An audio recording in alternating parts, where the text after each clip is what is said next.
Mergulho no invisível, vivências mediúnicas. Saranozainen. Nota da autora. As vivências mediúnicas de que trata este livro, ocorreram comigo, desde a adolescência. Também acrescento algumas acontecidas com minha família. Relutei durante muito tempo para escrevê-lo, mesmo porque, aconselhando-me com alguns amigos, foram de opinião que não deveria mostrar assim a minha vida, meu interior, a pessoas que não conhecia e nem chegaria a conhecer, a não ser que escrevesse usando o pseudônimo, camuflasse ou retocasse os fatos, as ocorrências, de forma a não me expor. Mas acabei entendendo que para o meu relato vir a ser útil a outras pessoas teria de ser passado completo, sem subterfúgios e com absoluta sinceridade. É o que me proponho a fazer, na primeira pessoa do singular, assumindo plena responsabilidade por tudo o que vou dizer. Arrisco-me também a despertar dúvidas em muitos leitores, quanto à minha sanidade mental, por causa de alguns fenômenos inabituais de que participei. Coisas estranhas, inexplicáveis, que sucedem no âmbito mediúnico e que nem todos têm coragem de relatar, justamente para preservarem seu crédito, como pessoas mentalmente equilibradas. Ah, se todos fossem contar tudo o que já vivenciaram, ou de alguma forma presenciaram. Vou, pois, expor-lhe minhas vivências paranormais, parte da minha vida, o meu interior, a minha alma. Talvez você me critique, censure. Talvez vibre comigo no indizível júbilo de um contato com dimensões mais elevadas, que nos deixam perceber a grandeza das leis cósmicas, da sabedoria e beleza dos mecanismos que nos regem. Talvez possa sorrir ou chorar comigo na elevada emoção dos momentos nobres, quando resvalam pela nossa sensibilidade nascente, vibrações que nos buscam, procedentes de esferas mais altas, em vislumbres do que seja felicidade. Talvez se assuste ou fique temeroso quando falar de experiências vivenciadas nas faixas mais baixas do mundo espiritual, em trabalhos perigosos, ou afrontando poderosas entidades do mal. Seja como for, aceite de coração aberto este convite para um mergulho no mundo invisível mas absolutamente real, pois pretendo contar minha experiência mediúnica em sua profundidade, sem tentar adaptá-la ao gosto de quem quer que seja. Mediunidade. A mediunidade é um canal entre nós e o mundo espiritual. Podemos iluminá-lo e por essa via receber infinitos benefícios ao nosso espírito, ou mantê-lo na escuridão, somando sombra com sombra, cujo resultado é sofrimento. O fato de alguém ser médium não significa que seja uma pessoa diferente ou favorecida por Deus. Mas quem começa a sentir sintomas que indicam mediunidade, deve também passar a pensar com muita seriedade sobre o assunto, porque não é em vão que recebemos faculdades dessa natureza. É por meio delas que podemos entrar em contato com o mundo espiritual, receber notícias dos que se foram, esclarecimentos sobre a vida nessa outra dimensão, sobre as leis naturais e sobre todos aqueles porquês que tanto angustiam a alma humana. Elas existem também como recurso para a prática da caridade, o atendimento a espíritos sofredores e obsessores, o consolo aos aflitos de toda a ordem e como instrumento de alívio e cura de enfermidades do corpo e da alma, e existem sobretudo para a comprovação da nossa imortalidade. De um modo geral, como ensina Kardec, todas as pessoas são médiums pelo fato de poderem ser influenciadas pelos espíritos. Essa colocação, no entanto, não invalida o fato de que os que recebem apenas intuitivamente orientações espirituais são apenas receptores. Já, numa expressão mais plena, o medianeiro funciona como um canal entre o mundo espiritual e o material. É intermediário e não apenas receptor. Quando se fala em médium, certamente se quer dizer que aquela pessoa é capaz de manifestar um ou mais fenômenos, tais como receber espíritos, ver ou ouvi-los, psicografar, desdobrar-se e vivenciar experiências no mundo espiritual, fornecer ectoplasma para materializações etc. Nos últimos anos a psicofonia vem sendo colocada como sinônimo de incorporação, o que não é correto. Ela seria apenas um dos seus diversos níveis. Na psicofonia o espírito se utiliza das cordas vocais do médium, além da sua mente. Na incorporação em níveis mais profundos ele pode dominar-lhe o corpo todo, levantá-lo, movimentá-lo à vontade e até mesmo realizar atividades como cirurgias e outras. A psicofonia, a palavra já o diz, só habilita o espírito a falar. Há variados graus ou níveis de mediunidade e de tipos de compromisso. Chama um médium de fato aquele que age como alguém que veio para servir, não para ser servido ou exibir suas faculdades e, muito menos, para delas tirar qualquer proveito material. É daqueles que sentem o compromisso, ou tarefa, como algo que faz parte de suas vidas, e não, como um fardo que devem carregar por maior ou menor tempo. É alguém que permanece mais tempo a serviço da causa do bem do que de si mesmo. Não que deva abandonar outras atividades, mesmo porque o ganha-pão é a primeira responsabilidade do ser humano. O mesmo quanto aos familiares. Alguns deles deixam a família ou abandonam com a desculpa de que estão cumprindo seus deveres mediúnicos. Já outros cobram por suas atividades, afirmando que o fazem para sobreviver e poder servir tempo integral.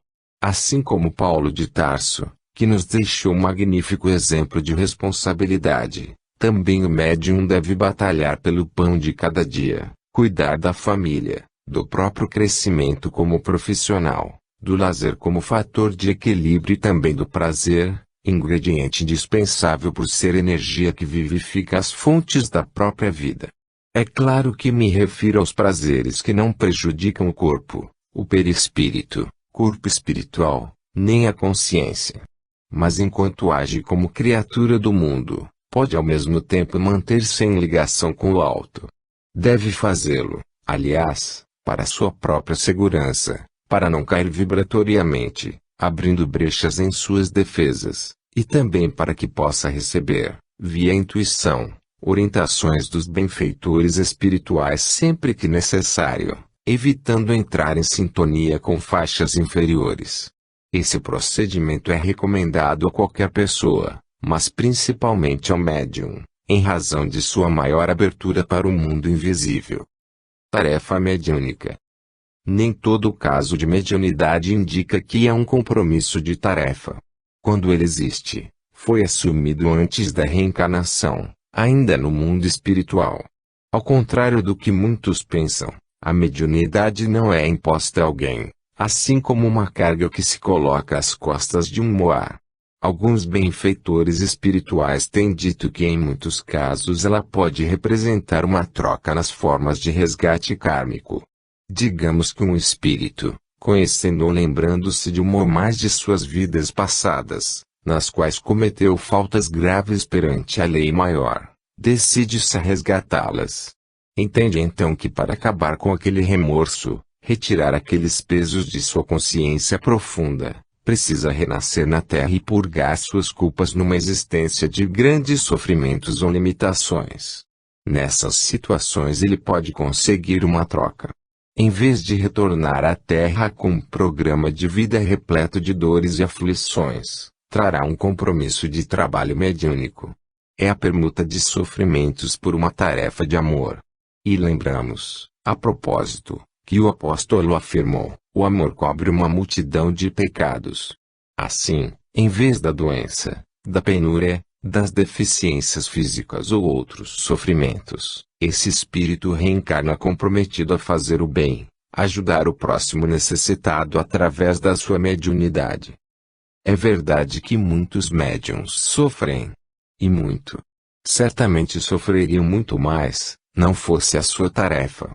Há que lembrar, contudo, que o sofrimento é caminho de evolução, é também instrumento de contenção e equilíbrio.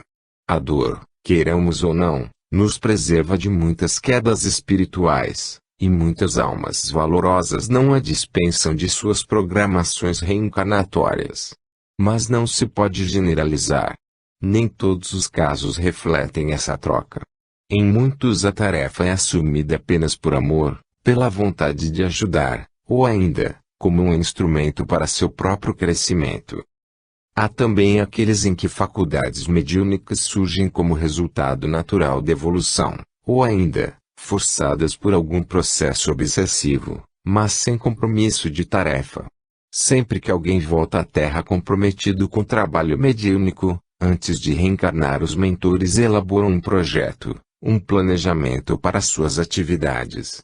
Preparam seu perispírito, ou corpo espiritual, assim como também as condições do seu futuro corpo físico, de forma a poder servir como intermediário entre os encarnados e os desencarnados, em sua nova existência.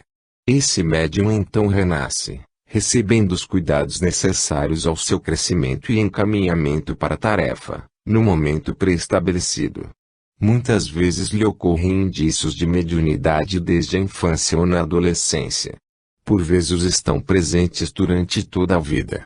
Em outros casos eles só começam a se manifestar à época programada para o início das atividades medianeiras.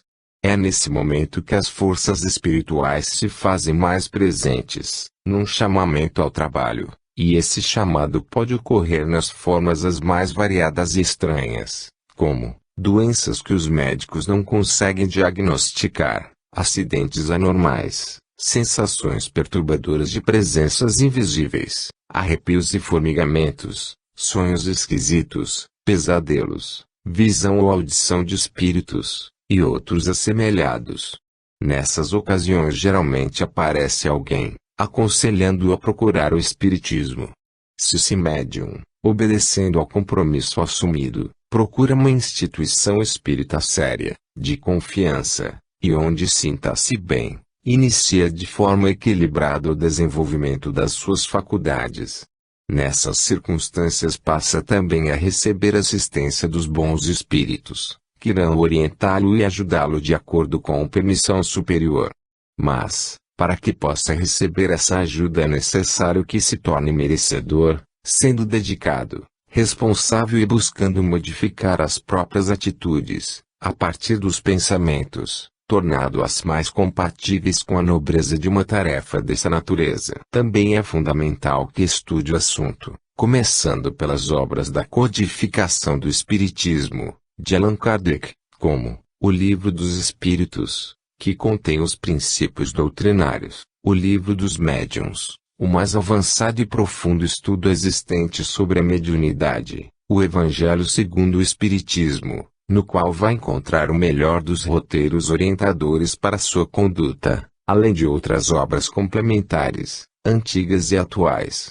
A bibliografia espírita é muito extensa e rica, e a maioria dos centros mantém cursos sobre espiritismo e as práticas espíritas. Muitos estudiosos e alguns espíritos afirmam que há situações em que longos processos obsessivos podem forjar faculdades mediúnicas, abrindo canais de comunicação com o mundo invisível. Nesses casos não há compromisso de tarefa, mas é preciso que esses médiuns sejam tratados com discernimento para evitar que voltem a ser canais para a atuação de obsessores ou mesmo de meros marginais do mundo espiritual. A mediunidade pode também ser uma faca de dois gumes, voltada ao bem, com honestidade e amor, e sob a direção de pessoas experientes, verdadeiramente cristãs, transforma-se em ponte de luz entre céu e a terra. Mas quando se propõe ao atendimento a interesses rasteiros, ao ganho de bens, de posições, de influência ou status, ou ainda, a fazer o mal, ela se transforma em canal para espíritos das sombras com resultados imprevisíveis, sempre nefastos. E o pior ocorre no retorno ao mundo espiritual, pelo fenômeno da morte. Ali, o médium faltoso terá de amargar suas dores, seus remorsos e o resultado de suas ações irresponsáveis ou antifraternas, sem falar em que terá de recomeçar tudo outra vez, e em condições ainda menos favoráveis. Na maioria dos casos, o candidato a médium começa a receber o chamamento e não atende, muitos por medo, outros por acomodação e outros ainda, por causa de suas religiões, pois a maioria delas, sem conhecer bem o assunto, condena a mediunidade e a comunicação dos espíritos. Mas as suas faculdades começam a aflorar, mesmo assim, no tempo programado. Só que, Pela falta de orientação adequada e pelo não cumprimento da tarefa, elas podem transformar-se em veículo para as mais diversas perturbações, podendo desembocar em doenças ou em desequilíbrios de toda a ordem, até mesmo mentais, de consequências imprevisíveis. É preciso, entretanto, ver que não foi o espiritismo o causador desses problemas, mas o seu próprio descaso, porque a mediunidade praticada com amor, dedicação e desprendimento é fator de equilíbrio para seu portador. Pode-se mesmo dizer que a excelsa fonte das mais sublimes alegrias sentidas na terra, procedentes do céu. Informam alguns espíritos que o médium que haja cumprido sua tarefa conforme os compromissos assumidos, ao voltar ao mundo espiritual, após o desencarne, morte, é recebido com todas as honras, como alguém que retorna vitorioso. Como se vê, é muito importante essa questão da mediunidade. Condições de tarefa mediúnica. Quanto às condições, vamos encontrá-las extremamente diversas no universo mediúnico. Muitos trazem seu compromisso a ser cumprido no decorrer de uma existência relativamente tranquila. Reencarnam em ambiente favorável e chegam ao início da tarefa de forma natural, sem traumas. Outros, talvez a maioria, renascem em ambientes desfavoráveis, materialistas, ateus, ou de religiões que solenemente condenam tudo que diga a respeito ao espiritismo, gerando medo e até ojeriza em seus inconscientes. Esses terão de lutar muito para vencerem os impedimentos interiores e exteriores, a fim de poderem assumir suas tarefas. Depois, terão ainda muitas dificuldades para se liberarem plenamente dos preconceitos religiosos e do medo, a fim de poderem serenamente, jubilosamente, sem qualquer embargo, por-se inteiramente à disposição para um contato pleno com o mundo espiritual. Outros ainda, que talvez tragam por acréscimo compromissos kármicos pesados, encontram as mais diversas barreiras de ordem terrena. Muitos arrastam existências de extremas dificuldades econômicas, conjugais, familiares, de saúde etc., que terão de vencer para poderem dar cumprimento a seus compromissos de intercâmbio com o invisível. Mas há um ponto importante a ser visto: é preciso ter sempre equilíbrio em tudo. Há casos em que o médium gera prejuízos para si e para outras pessoas, no afã de não abrir mão da totalidade do que entende ser a sua missão, quando nem todos os casos refletem compromisso. A referência feita aos que deixam filhos pequenos em casa sozinhos, achando que os espíritos irão cuidar deles, que perdem relevantes compromissos profissionais para não faltarem ao trabalho mediúnico, podendo ocasionar graves prejuízos ao próprio futuro e ao dos seus dependentes, que deixam a família em terceiro ou quarto plano, descuidando-se dela, e assim por diante. Em situações assim, importa usar o bom senso, entendendo que Deus não nos pede o impossível, e que não temos o direito de gerar transtornos ou dificuldades na existência daqueles a quem devemos assistir. Mas isto não significa abaixar a cabeça e obedecer ao marido ou esposa, que não quer deixar o parceiro cumprir sua tarefa espiritual. Também não se deve faltar a ela por trabalho profissional que pode ser adiado ou mudado de horário, por comodismo, porque chegou uma visita, ou algum outro impedimento que pode ser contornado. A prática mediúnica é fundamentalmente importante para o médium, e este deve ter o bom senso necessário para superar quaisquer problemas com paciência, amor e firmeza. Deve também buscar a sabedoria necessária para reconhecer o momento de afrontar as dificuldades, assim como aquele em que deve dar um tempo para acalmar ou contornar situações mais difíceis. Nesses, como em quaisquer outros casos de dúvida, o médium possui canais interiores para encontrar respostas e orientações, mas para que esses canais estejam livres de influências negativas é preciso limpar a alma de quaisquer ideias ou sentimentos negativos, relaxar para harmonizar-se, desenvolver sentimentos de amor e buscar contato com as esferas mais altas, não na aflição dos conflitos, mas na serenidade da confiança e na elevada frequência do amor.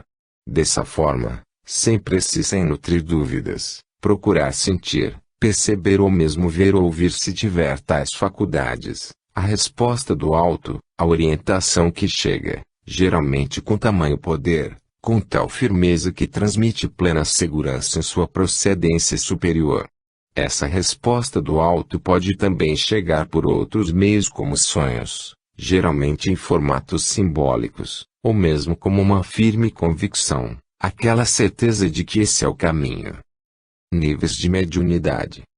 Há vários tipos de mediunidade, como também vários graus ou níveis, tanto em sua intensidade, quanto na abrangência do compromisso mediúnico.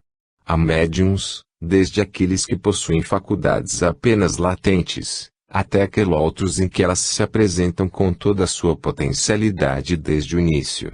Os primeiros, regra geral, não têm maiores compromissos nessa área, enquanto uma mediunidade estuante certamente está informando que há tarefas de maior ou menor abrangência na pauta reencarnatória. Há casos em que a tarefa é ampliada no decorrer dos anos, a depender do desempenho do médium, enquanto em outros ela não chega a ser cumprida em sua totalidade. E há também aqueles, infelizmente muitos, que abandonam a meio do caminho, sem falar nos que nem chegam a iniciá-la. Na incorporação. Há faculdades cujas manifestações estão mais próximas da intuição.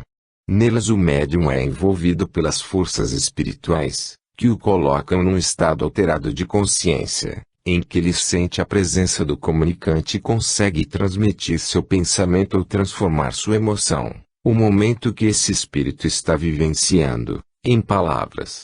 Nesses casos, quem assiste pode achar que está vendo uma incorporação, mas não é bem isto que ocorre. Esse médium não sente no próprio corpo as sensações ou mesmo o comando do comunicante, apenas interpreta o que lhe vai no pensamento ou nas emoções, e fica fácil perceber como a manifestação é mais verbal do que emotiva e física. Isto, no entanto, não minimiza a importância do seu trabalho, desde que procure ser uma fonte de harmonia e amor direcionada ao manifestante. Isto, no caso de tratar-se de sofredor ou obsessor. No caso de ser um benfeitor, basta que permaneça em atitude fraterna, embora absolutamente passiva, não permitindo que seu pensamento interfira na comunicação. Este nível de mediunidade muitas vezes dá margem a que digam haver ali mais animismo que outra coisa. Por isso é importante não considerar alguém anímico, só pelo fato de suas comunicações não serem tão convincentes, em termos de manifestação, como de outros companheiros. O bom médium é principalmente aquele que se dedica à tarefa, é responsável e cuida de manter conduta adequada, vivenciando a humildade e a honestidade, buscando desenvolver seus potenciais de amor e emitir vibrações dessa natureza, principalmente durante os trabalhos. No outro extremo, passando pelos mais variados níveis, teremos uma faculdade que permite ao espírito comandar o corpo do medianeiro, desde a sua fala até os movimentos. Nesses casos o médium incorporado pode falar, andar, movimentar-se à vontade, executar atividades manuais como cirurgias etc. Na Umbanda, Quimbanda e assemelhados os espíritos também lhe dominam totalmente o corpo, daí a chamarem-no de cavalo. O mesmo acontece nos casos de possessão, nas obsessões graves. Mas não se pense que o espírito simplesmente entra em alguém e faz o que quer. A atuação espiritual se faz através da mente de outros canais como alguns centros nervosos, também conhecidos como chakras pela nomenclatura oriental, e que se localizam à altura dos plexos do corpo carnal, ou ainda mais profundamente, conforme o tipo de mediunidade e a forma da comunicação. Pelo que pude observar, perceber, sentir e também apoiada no que informam autores respeitados, poderia dizer que, todas as manifestações mediúnicas como as intelectuais, a psicofonia, a incorporação, a vidência, a audição, a psicografia etc. passam pela mente do médium. Nas comunicações puramente intelectuais estas passam da mente do espírito para a do medianeiro, sem influenciar-lhe o corpo físico. Nas verbais, ou psicofonia, elas ocorrem com o domínio das cordas vocais, e a utilização mais preponderante do centro laríngeo à altura da garganta, ou do plexo correspondente. D. Nas semi-incorporações há alguma utilização também dos centros cardíaco e solar cardíaco, à altura do coração e solar, alguns centímetros acima do umbigo, ou dos plexos correspondentes, e, nas incorporações completas, além dos demais centros, ou plexos correspondentes, o solar seria o mais completamente utilizado pelo comunicante, que por esse meio consegue dominar ou movimentar o corpo físico do médium. F. Mesmo de incorporação completa variam nos níveis de passividade, permitindo ao espírito maior ou menor condição de manifestação. G. São raros os médiums que ficam totalmente inconscientes durante a incorporação, de nada lembrando-se posteriormente. Podem também ocorrer alternâncias na inconsciência de alguns medianeiros, demonstrando como nesse território nada pode ser medido ou padronizado. Desdobramento. Nas incorporações e algumas outras formas de comunicação, e de acordo com o tipo e grau da mediunidade, acontece o desdobramento do médium. Mas ele sempre permanece em contato através de um cordão fluídico magnético, conhecido também como cordão prateado, que liga o perispírito, corpo espiritual, ao corpo carnal. Nas incorporações de espíritos inferiores é importante que permaneça próximo e sempre atento aos acontecimentos para controlar, até certo ponto, a manifestação, não permitindo ao comunicante atos indevidos ou uso de palavras impróprias. O desdobramento também acontece em trabalhos específicos, tais como prestar assistência a algum necessitado encarnado, ir até alguma zona umbralina ou mesmo trevosa a buscar algum espírito necessitado de socorro, etc. Algumas vezes, e conforme as situações, enquanto se procede ao encerramento dos trabalhos, o médium desdobrado é levado a lugares de refazimento, geralmente redutos energéticos tais como a beira-mar, o campo, e até mesmo instituições no mundo espiritual para receber recursos importantes para seu equilíbrio físico e psíquico. Creio até que a palavra final do mentor, habitual em atividades mediúnicas, se deva também à necessidade de tempo para a realização desse trabalho de limpeza do campo magnético dos médiums e sua reenergização, para que não sofram qualquer transtorno em seus organismos. É claro que isto também pode ser, e é feito, no próprio ambiente do centro. Sobre estes outros tipos de faculdades e fenômenos iremos falando ao longo desta narrativa. Nota: esses termos, fluídico, magnético, energético, etc., são utilizados na falta de outros mais exatos, mesmo porque, no terreno do conhecimento espiritual, estamos ainda engatinhando. Há muita divergência em torno do significado dessas palavras. Alguns desaprovam a designação fluidos, porque refere-se às substâncias líquidas ou gasosas. Mas lembramos que na codificação do Espiritismo, os espíritos falam no fluido universal, ou primitivo, ou elementar, que exerce o papel de intermediário entre o espírito e a matéria, sendo suscetível de inumeráveis combinações, tais como a eletricidade, o magnetismo, etc. O Livro dos Espíritos, questões 27 e 27A. Fim da nota. Fatos mediúnicos com a minha família. Creio que a mediunidade esteve presente em minha vida desde o início, apesar dela não ter tomado conhecimento, e mesmo por desconhecer sua existência, naquela época. Minha infância foi toda pontilhada de experiências mediúnicas que meus pais entendiam ser manifestação de anjos e mesmo de Jesus.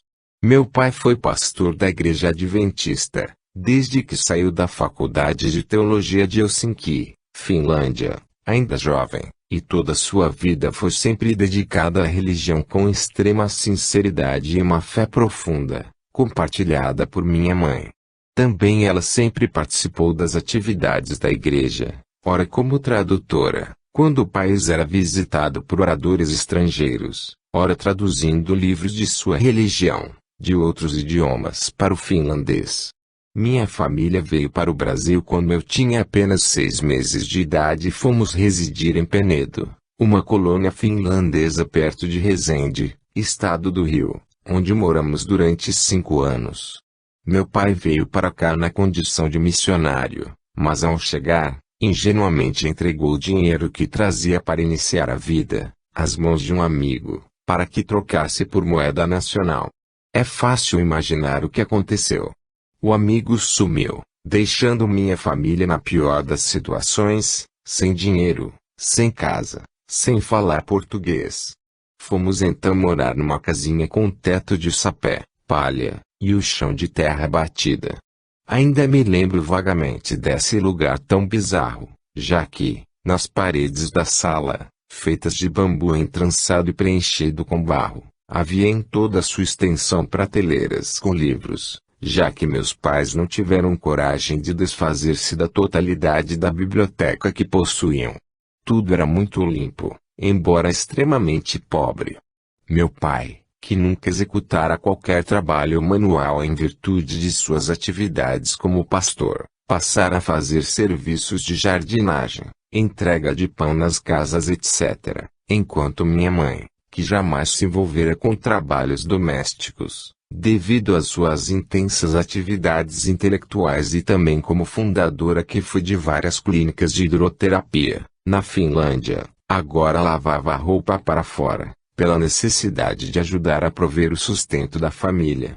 Lembro-me bem, que apesar de todas as dificuldades estavam sempre alegres e confiantes, sem guardar qualquer mágoa de quem lhes fizera tanto mal. Meus pais contavam, na inocência de sua sinceridade, fatos que lhes pareciam absolutamente naturais, exaltando a providência divina pelas mãos de Jesus ou dos anjos. Um desses fatos deu-se em Penedo, num dia em que a família, composta pelo casal e 5 filhos, nada tinha para comer. Reuniram-se no quarto, e todos ajoelhados pediam ajuda a Jesus. Nisso ouviu-se alguém bater à porta. Minha mãe levantou-se e foi atender. Ninguém. Saiu para fora e rodeou a casa, mas nada. Seria impossível alguém ter se escondido porque à frente do pequeno imóvel ficava o rio Paraíba, e tanto pelos lados quanto atrás o campo estendia-se à distância, sem locais onde alguém pudesse ocultar-se. Minha mãe voltou para casa e ao entrar encontrou em cima da mesa da sala um grande embrulho cheio de pão. Para eles, nada a estranhar. Fora Jesus quem os viera socorrer naquela aflição. Só lhes cabia agradecer, em lágrimas, a dádiva divina. De outra feita, dessa lembro-me bem, residíamos em Água Branca, no estado do Rio de Janeiro. Meu pai era guarda florestal e nossa casa ficava bem no alto da serra, a quase 1000 metros de altitude. Pelo lado do mar não havia como descer ou subir pois o paredão era quase a pique. Era um lugar magnífico e à noite dava para ver as luzes da cidade de Barra Mansa, lá embaixo. Certo dia em que meu pai havia ido à cidade, fomos surpreendidos por um incêndio que subia pelo outro lado da serra. Corremos todos para tentar limpar um espaço entre as chamas que subiam rapidamente à nossa casa. O mato rasteiro, muito seco, estava difícil de arrancar e por mais que fizéssemos parecia-nos impossível conseguir evitar uma tragédia. Minha mãe orientou-nos a orarmos, pedindo ajuda a Jesus, enquanto trabalhávamos. Assim fizemos e logo surgiram 2 homens, não se sabe de onde, e puseram-se a nos ajudar. Com esse reforço foi possível, mesmo a muito custo, controlar o incêndio, de forma o que não nos atingisse a casa. Quando finalmente pudemos respirar tranquilos, mamãe aproximou-se dos homens, para agradecer a preciosa ajuda e perguntar de onde eram. Um deles respondeu, naquela linguagem do interior, somos lá de Riba. Estranhando a resposta, já que mais ninguém residia naquela serra, minha mãe voltou-se para nós que, apesar de crianças, também tínhamos ficado surpreendidos com aquela resposta. Certamente estavam brincando conosco. Ao voltarmos olhar para eles, não mais estavam ali. Fatos assim, tão inusitados, eram bastante comuns em nossa vida. Se fossem apenas 2 ou 3 ocorrências poderíamos acreditar em alguma explicação mais natural. Mas como foram inúmeras, creio que ao menos algumas delas foram realmente mediúnicas. Questionamentos na infância.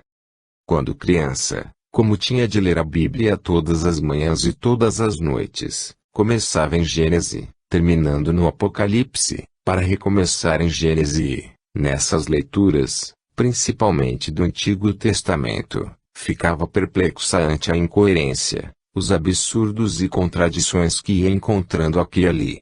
Por exemplo, diz a Gênese que o primeiro ato de Deus foi a criação da luz, chamando-a dia e as trevas, noite. No segundo e terceiro dias criou o firmamento, a terra, os mares, a relva, as árvores. Só no quarto dia que fez o sol, a lua e as estrelas. Não podia entender como criara ele os dias e as noites antes do sol, da lua e das estrelas. Em Deut. 18:13, Jeová diz ao povo: perfeito serás como o Senhor teu Deus. No entanto, ao longo de todo o Antigo Testamento, ia encontrando as mais vis, dantescas, injustas e cruéis ações, ordenadas por Jeová, tais como as narrativas sobre a conquista dos territórios e cidades da Canaã prometida, em que o exército israelense recebia ordens para matar tudo que tivesse fôlego, velhos, mulheres, crianças e até os animais. Em algumas passagens só era autorizado a deixar com vida as virgens para servirem de diversão aos soldados. No Pentateuco há dezenas de passagens em que Deus se arrependia de seus atos, como se o Supremo Senhor da vida e do universo não soubesse o que fazer. Também observava que as leis de Moisés, apresentadas como provindas de Deus, continham os mais terríveis absurdos, com pena de morte para inúmeros crimes, quando um dos 10 mandamentos proíbe matar. Por exemplo, o incircunciso que não for circuncidado, será eliminado. General 17:14. O que amaldiçoar pai ou mãe, será morto. Êxodo 21:17. Pena de morte para quem trabalhar, ou fizer alguma coisa no sábado. Êxodo 31:15. Aquele que comer sangue, também será morto. Levite 7:27.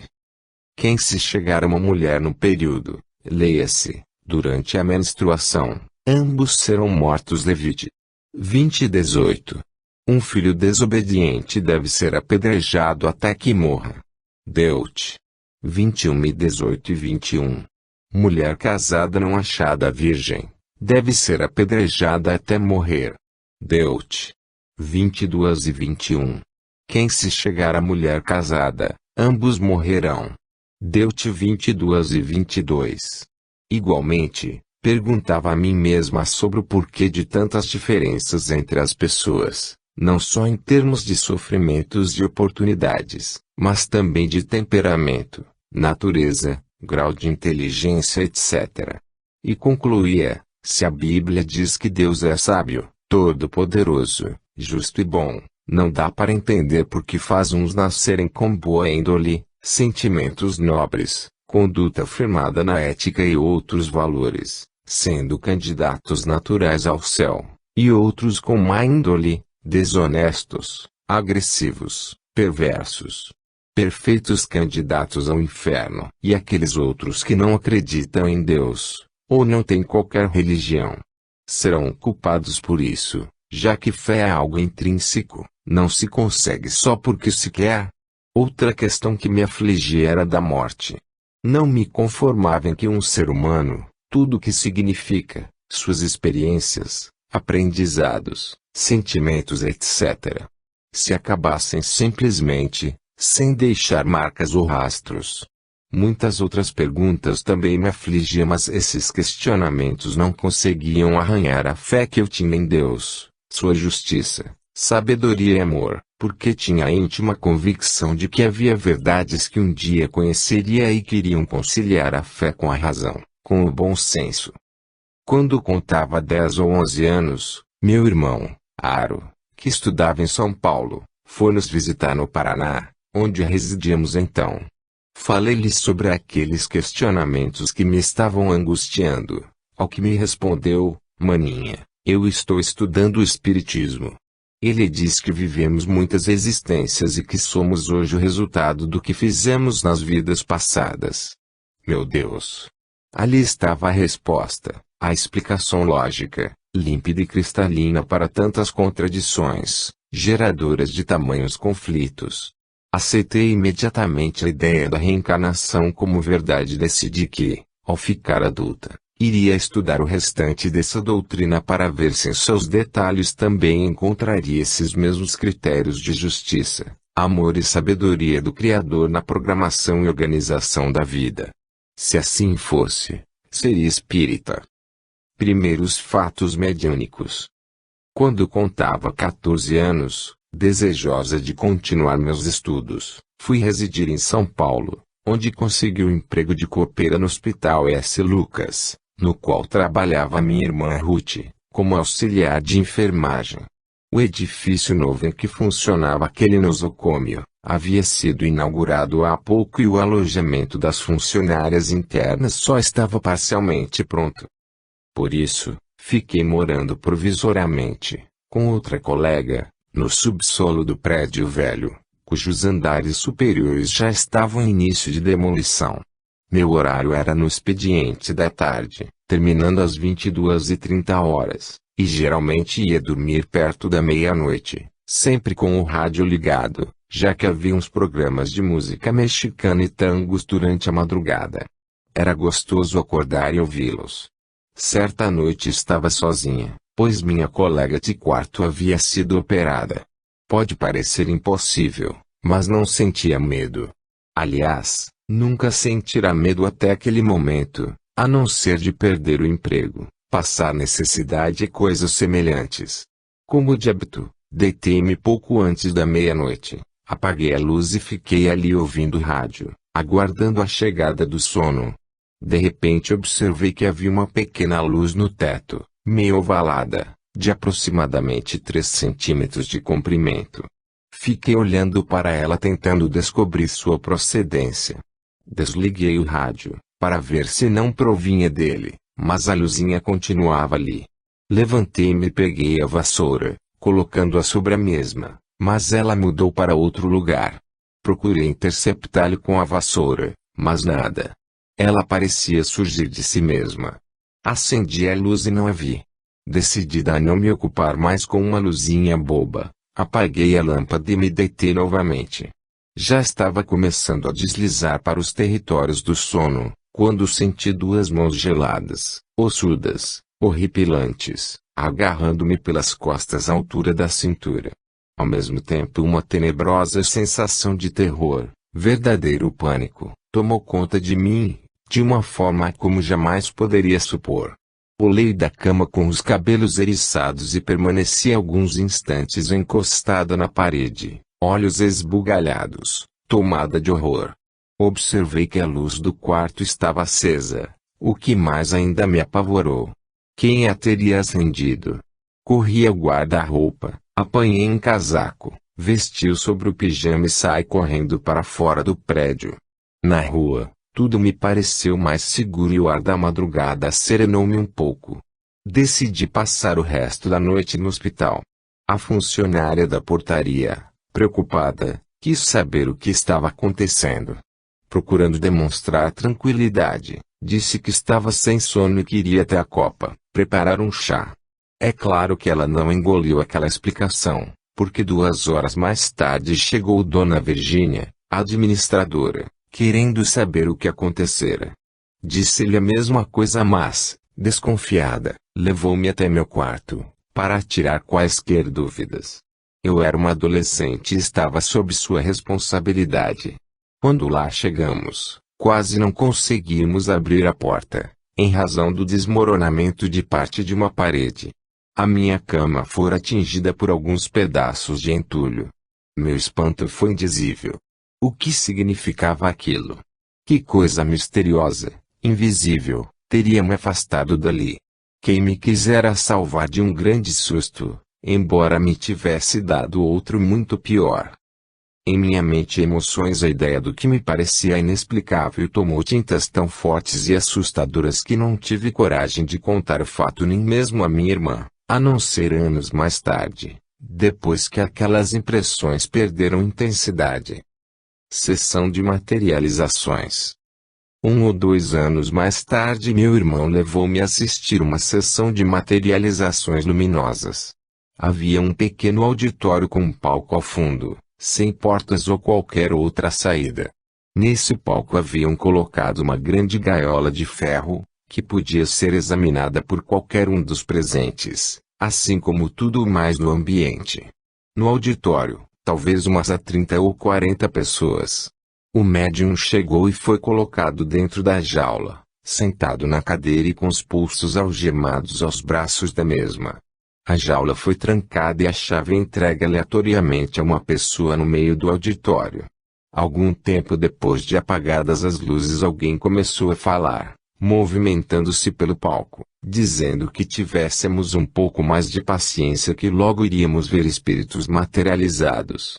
A voz era um pouco estranha, meio eletrônica, e a fala parecia de um velho brincalhão.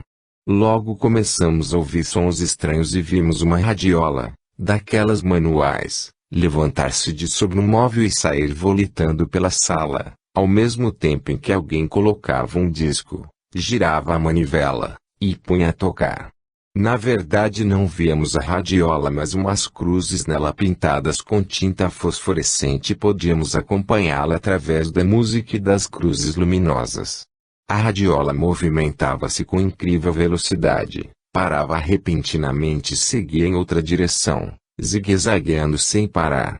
Voava em linha reta, fazia curvas, subia, descia, passava rente às nossas cabeças e mesmo assim, em movimento, os espíritos trocavam o disco, sem qualquer empecilho.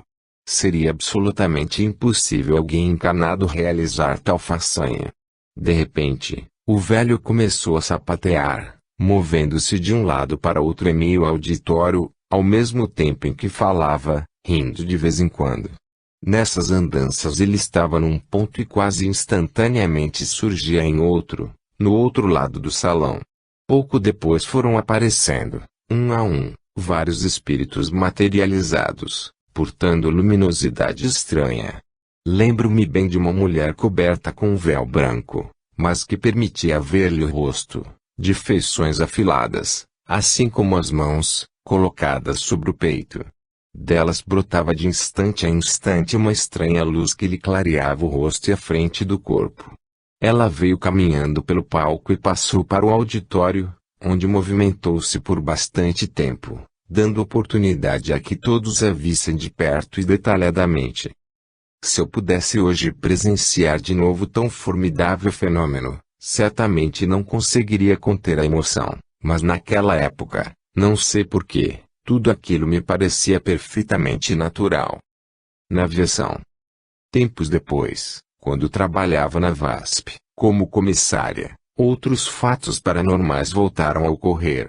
Certo dia, no aeroporto de Congonhas, ao me aproximar do avião destinado para o voo que faria, tive uma sensação estranha. Na verdade, naquele momento eu soube, não sei como, que sofreríamos um acidente na primeira escala, que seria Botucatu, interior de São Paulo. Entrei na aeronave, um DC-3, e perguntei ao mecânico se estava tudo em ordem, se ele havia checado os freios etc. Meio espantado com o inusitado das perguntas, informou que aquele aparelho acabara de sair de uma revisão e estava em excelentes condições. Para justificar-me disse-lhe que nós iríamos sofrer um acidente naquele voo. O homem riu-se e foi embora.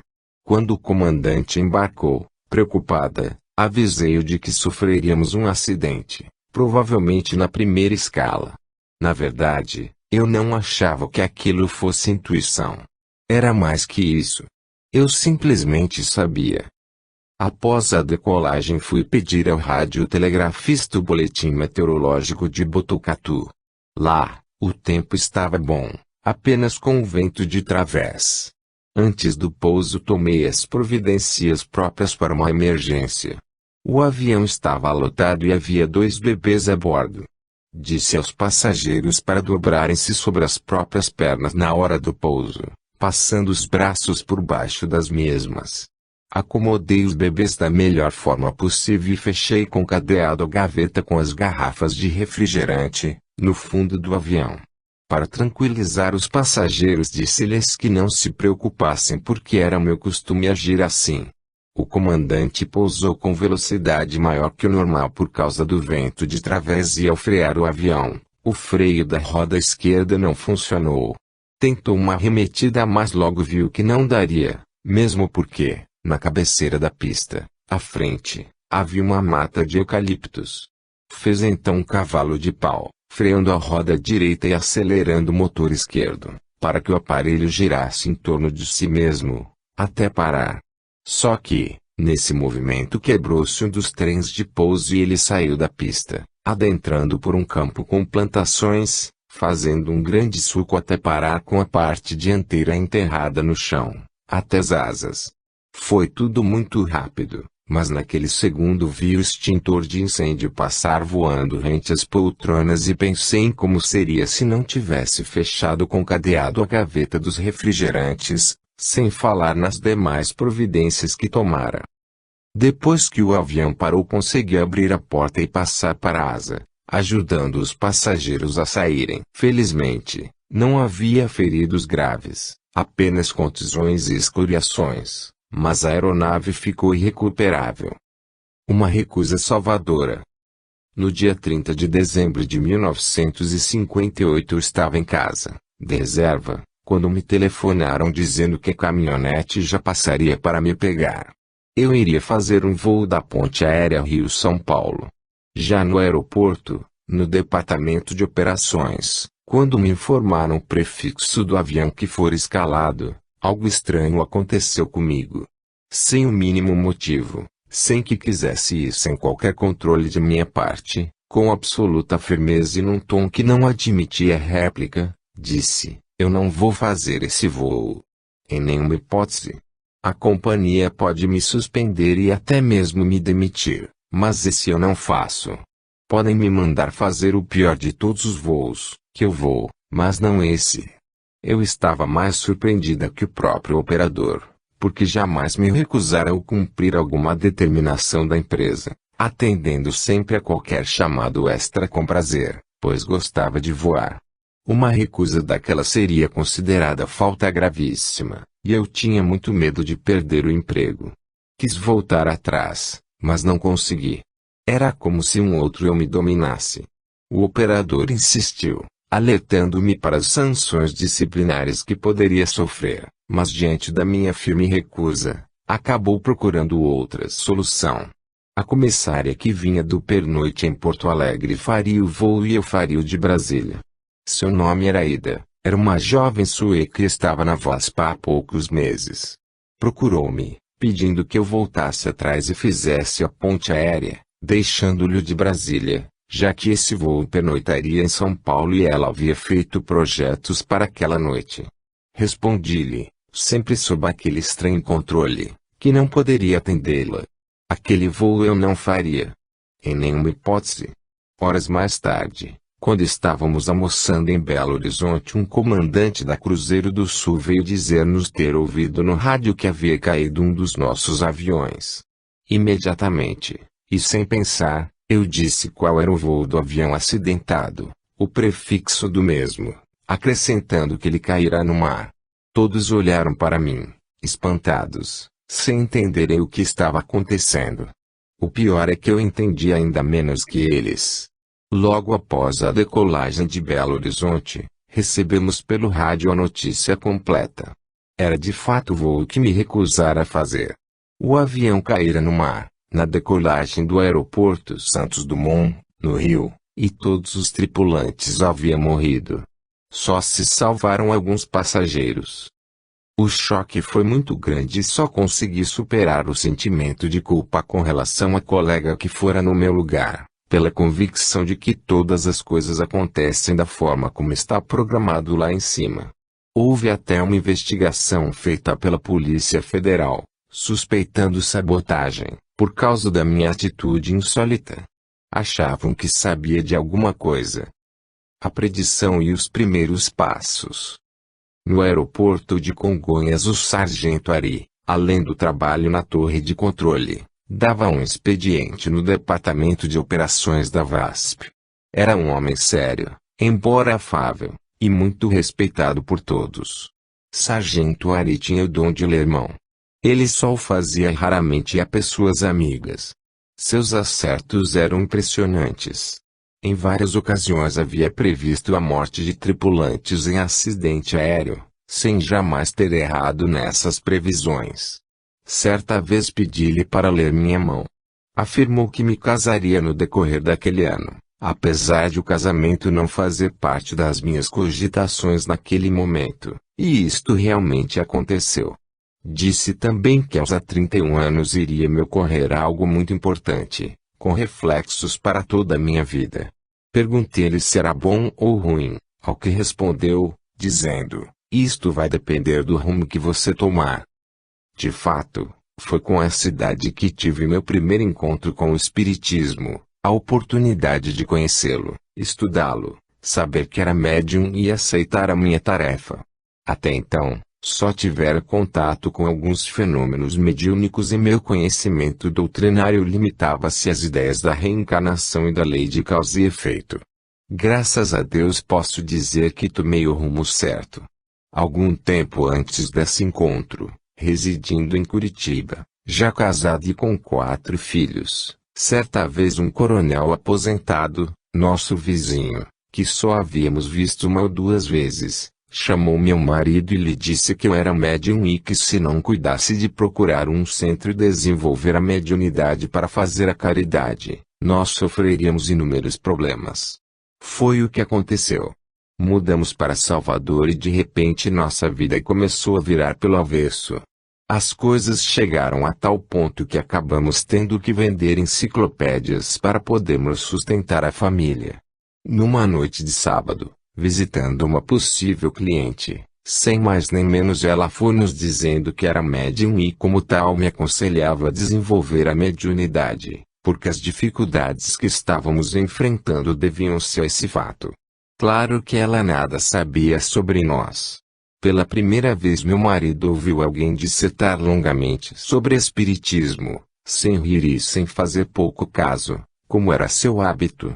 Para minha surpresa ele confessou que sempre fora o empecilho entre mim e o espiritismo e que a partir daquela data não mais faria qualquer objeção caso eu quisesse seguir esse caminho. No dia seguinte, logo cedo, fui comprar livros espíritas. Queria saber se essa doutrina casava com minhas ideias. Desde criança vivera cheia de conflitos por causa das contradições que encontrava nos textos da Bíblia, e diante das afirmativas de meu pai, feitas com absoluta segurança, sobre os mais diversos conceitos da religião adventista, perguntava a mim mesma: que garantias posso ter de que o que ele diz é realmente verdade? Entendia que para se acreditar em algo seria preciso ter alguma prova da sua veracidade, ou que se algo pudesse ser explicado de forma racional, absolutamente satisfatória. O primeiro livro que abri foi O que é o Espiritismo, de Allan Kardec. Esse livro é todo composto por perguntas feitas sob o ponto de vista de um sacerdote, um filósofo e um cientista e respondidas sob enfoque espírita. Li a primeira pergunta e fechei o livro dizendo a mim mesma: se a vida e os seus mecanismos são como eu acho que deveriam ser, a resposta é. Reabri-li. A resposta era a que eu imaginara, e o mesmo aconteceu com as demais questões. Era como se já as conhecesse, e elas estavam plenamente de acordo com a razão e com o meu senso de verdade, multiplicando-se em detalhes do que me deixavam maravilhada. Como era possível encontrar num livrinho tão despretensioso um conjunto de explicações que respondiam de forma tão plena, tão perfeita e lógica a um imenso leque de indagações? Em seguida passei a devorar o Livro dos Espíritos e os outros da codificação com imensa alegria frequentar o Instituto Espírita da Bahia. Senhor Aurelino, seu presidente, era um excelente expositor e falava com tal beleza sobre esta doutrina, que mais fundo ainda me tocava a emoção.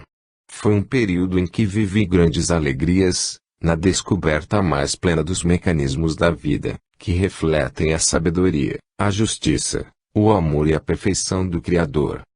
A morte. Por quê? Quando criança tinha uma grande preocupação